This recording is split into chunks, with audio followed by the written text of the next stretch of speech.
Hello बच्चों, अर्थशास्त्र की ऑनलाइन क्लास में आपका स्वागत है। आज हम क्लास 12 का 8वां लेसन समष्टि अर्थशास्त्र में समग्र मांग, समग्र पूर्ति और संबंधित धारणाएं ये करेंगे। इसका एक टॉपिक हम पहले कर चुके हैं। समग्र मांग के बारे में हमने किया था सामान्य दृष्टिकोण और केंद्रीय दृष्टिकोण।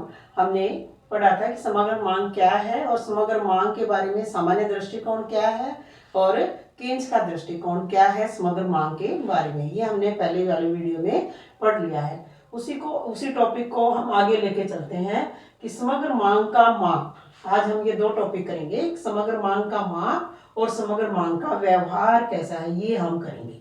कि समग्र मांग के बारे में तो हमने पढ़ लिया था कि कुल अर्थव्यवस्था की एक वित्तीय वर्ष में लोग जो जितनी वस्तुओं और सेवाओं की मांग करते हैं, कुल मांग करते हैं, वो क्या होती है, हमारी समग्र मांग होती है, समस्त मांग होती है, कुल मांग होती है, एग्रीगेट डिमांड होती है, एडीसी हम उस लिखते हैं। लेकिन अर्थव्यवस्था के अंदर हम समग्र मांग को मापेंगे कैसे, उसके बारे में हम आज पढ़ेंगे। देखो, समग्र मांग क्या होती है। समग्र मांग का पता लगाने के लिए समग्र मांग, लोग कुल मांग करेंगे तो उसका माप कैसे कर सकते हैं हम समग्र व्यय से कर सकते हैं कि लोग कितनी वस्तुओं और सेवाओं की मांग करते हैं और कितना उनके ऊपर खर्च करते हैं। जो मांगी गई वस्तुएं हैं उनको वो खरीदते हैं, लेते हैं।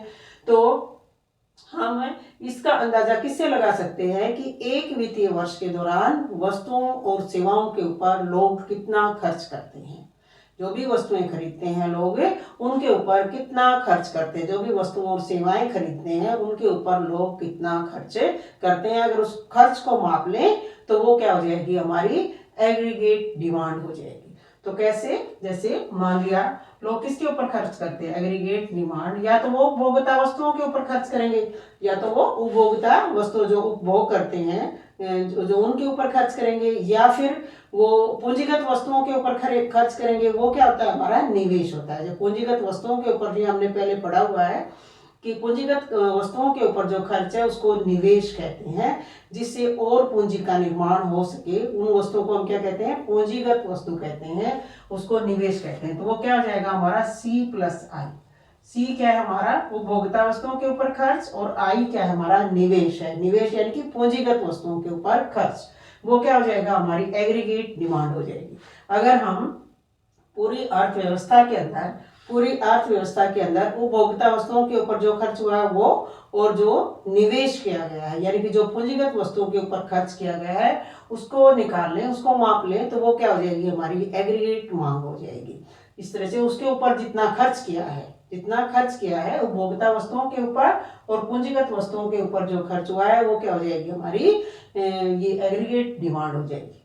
तो ये है बंद अर्थव्यवस्था। जब हमारी अर्थव्यवस्था जो है वो बंद है, बंद अर्थव्यवस्था की बात है कि जब सरकार का कोई रोल नहीं है, बंद अर्थव्यवस्था है, सरकार का रोल नहीं है। लेकिन ऐसी अर्थव्यवस्थाएं नहीं होती जिसमें सरकार का रोल ना हो। लेकिन जब सरकार का रोल है, अगर वो खुली अर्थव्यवस्था है एक, तो उसमें एग्रीगेट डिमांड का माप क्या हो जाएगा हमारा, उपभोक्ता वस्तुओं के ऊपर खर्च प्लस निवेश यानी कि पूंजीगत वस्तुओं के ऊपर खर्च प्लस सरकार के द्वारा खर्च प्लस एक्सपोर्ट माइनस इंपोर्ट यानी कि निर्यात माइनस आयात। निर्यातों से तो क्या होती है, हमें आय होती है, और आयातों के ऊपर हमारे खर्च होते हैं। तो जो इसका अंतर निकलाता है वो क्या होता है, हमारा निव्वल निर्यात। निव्वल निर्यात हमने राष्ट्रीय आय में बहुत बार पढ़ा है, X-M। तो इन सभी के ऊपर खर्च, उपभोक्ता वस्तुओं के ऊपर खर्च, पूंजीगत वस्तुओं के ऊपर खर्च, सरकार जो खर्च करती है, और निर्यात के ऊपर जो खर्च है, वो उन सबको टोटल कर दें तो हमारी क्या हो जाएगी, वो एग्रीगेट डिमांड हो जाएगी। एग्रीगेट डिमांड को हम इस तरह से मापते हैं एक खुली अर्थव्यवस्था में। अगर अर्थव्यवस्था खुली है, खुली अर्थव्यवस्था में एग्रीगेट डिमांड का जो माप है वो इस तरह से किया जाता है। ये बंद अर्थव्यवस्था में तो C+I, और खुली अर्थव्यवस्था में C+I plus G plus X-M यानी कि गवर्नमेंट क्या खर्च करती है वो, और उपभोक्ता वस्तुओं पर खर्च, और ये निवेश जो भी खर्च करती है वो सारा का सारा खर्च आ जाता है, और वो क्या है, हमारी एग्रीगेट डिमांड है। तो उसकी परिभाषा क्या आएगी, एक तरह से एग्रीगेट मांग का माप जो है वो हम किस तरह से करेंगे कि एग्रीगेट मांग वह समग्र व्यय है। एग्रीगेट मांग वह समग्र व्यय है जिसे एक दी हुई अवधि यानी कि एक लेखा वर्ष दी हुई समय की एक अवधि तथा आय के दिए हुए स्तर पर, आय का के अलग अलग स्तर हैं, जैसे जैसे राष्ट्रीय आय बढ़ती है घटती है, तो आय के स्तर पर परिवार, फर्म तथा सरकार वस्तुओं व सेवाओं को खरीदने में खर्च करने के लिए तैयार है। एक एक किसी आय के किसी लेवल के ऊपर, नेशनल इनकम का जो राष्ट्रीय आय का एक स्तर है उसके ऊपर जो है परिवार क्षेत्र और फर्म, परिवार गृहस्थ, फर्म और सरकार वस्तुओं और सेवाओं के ऊपर जितना खर्च करने को तैयार है वो क्या होती है, पूरी अर्थव्यवस्था की एग्रीगेट डिमांड होती है, समग्र मांग होती है। तो समग्र मांग का माप कैसे किया जाता है कि आय के एक निश्चित स्तर के ऊपर परिवार, गृहस्थ और फर्म और सरकार कितनी वस्तुओं और सेवाओं को खरीदने के लिए तैयार है, उनके ऊपर कितना वो खर्च करते हैं, वो क्या होता है, एग्रीगेट डिमांड होती है। यानी कि C plus I plus G और एक्सपोर्ट और इंपोर्ट का अंतर, नेट निवल निर्यात, इस तरह से हम क्या मापते हैं, समग्र मांग को हम एक अर्थव्यवस्था की समग्र मांग को हमें माप सकते हैं।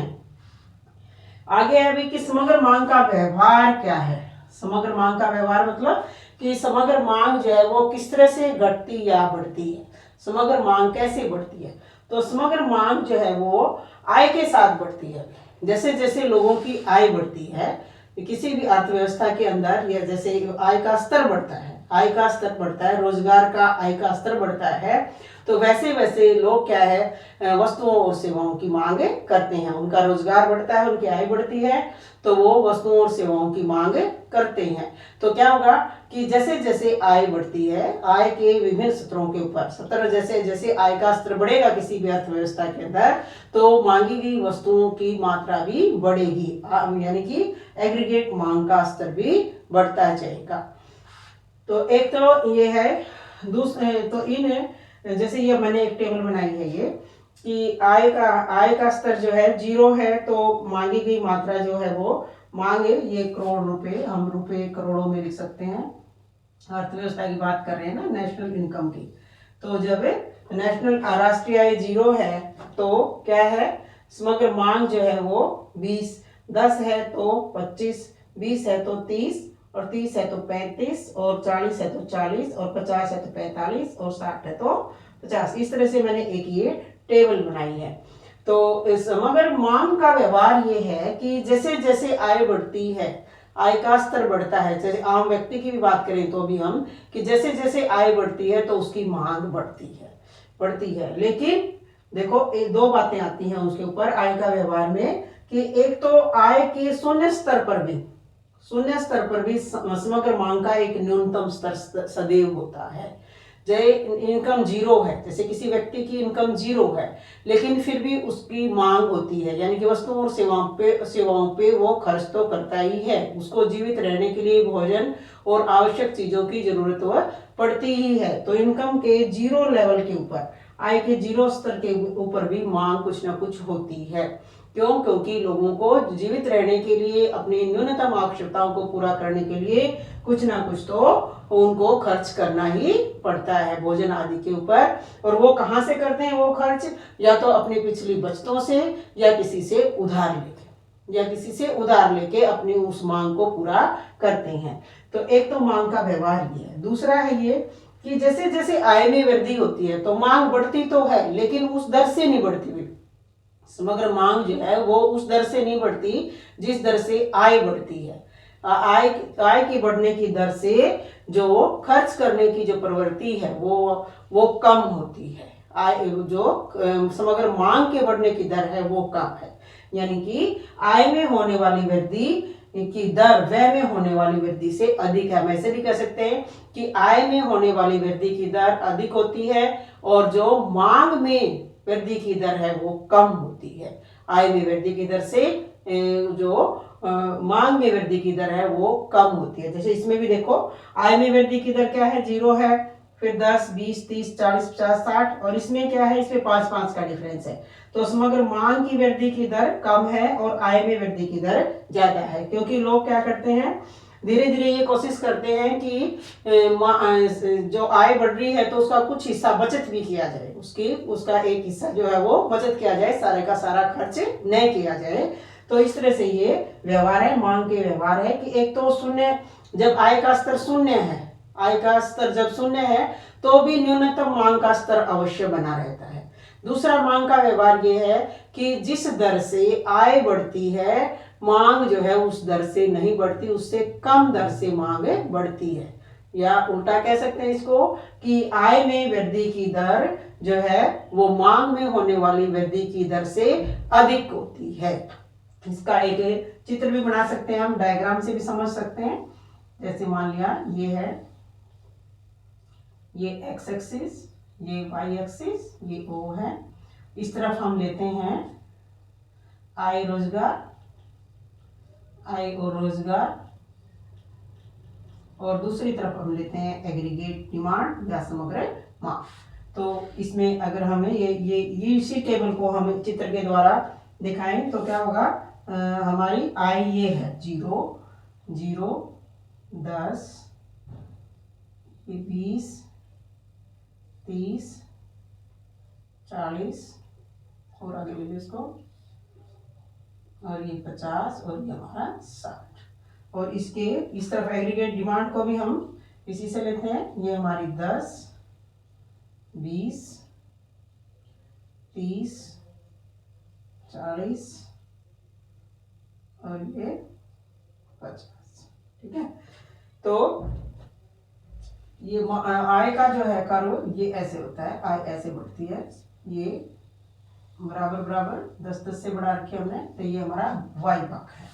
और मांग वक्र जो है वो हमारा यहाँ से चलता है 20 से।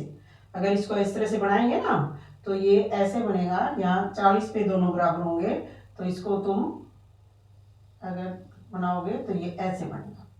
ये हमारा क्या, एग्रीगेट डिमांड कर्व है, एग्रीगेट डिमांड कर्व है। यहाँ पे 40 के ऊपर जो है वो क्या है, हमारी वाई और जो एग्रीगेट डिमांड है वो दोनों बराबर है। एग्रीगेट डिमांड और ये खर्च इसके ऊपर जो है वो बराबर है। तो इसमें क्या होगा, देखो आप समझो इसको, क्या है, हमने क्या किया था कि आय के न्यूनतम स्तर पर भी मांग का एक न्यूनतम स्तर सदैव बना रहता है। देखो न्यूनतम मांग क्या है हमारी, न्यूनतम आय का स्तर क्या है, 0 है। यहाँ पर इनकम का स्तर जो है वो 0 है, लेकिन इसके ऊपर मांग क्या है, 20 है। चाहे टेबल से देखो चाहे इससे देखो, तो न्यूनतम स्तर हमेशा बना रहता है। लोग जो है वो या तो अपनी जो पिछली बचतें हैं उनको खर्च करते हैं या फिर उसको या किसी से उधार लेके वो खर्च करते हैं।